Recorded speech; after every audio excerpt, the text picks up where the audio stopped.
reshape this whole team and find our identity.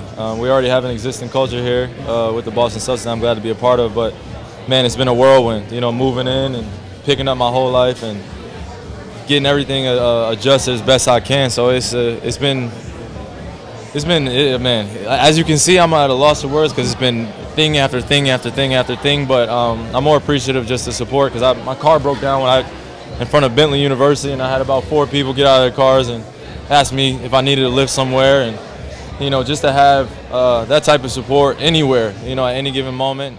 They had no idea who I was, which it makes it even sweeter. So you know, being part of the Boston culture now, I'm just enthused, and now I can't wait to get started.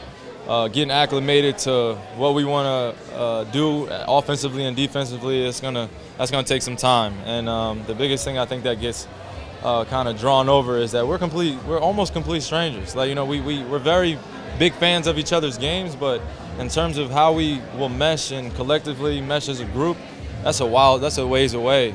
So when we're talking, it's just literally, you know, when we're on the court, just getting as best acclimated to one another and our personalities as best you can, because once we leave that facility, we all go our separate ways until we really start diving into getting to know one another. So these first few days have been great. Brad's been great.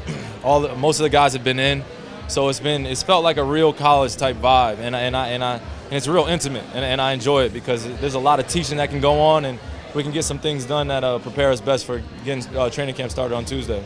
The best advice is patience, man. It's just really, you have to be really strategic and really methodical and not skipping any steps in order to understand you know, what you want to accomplish and how to get there.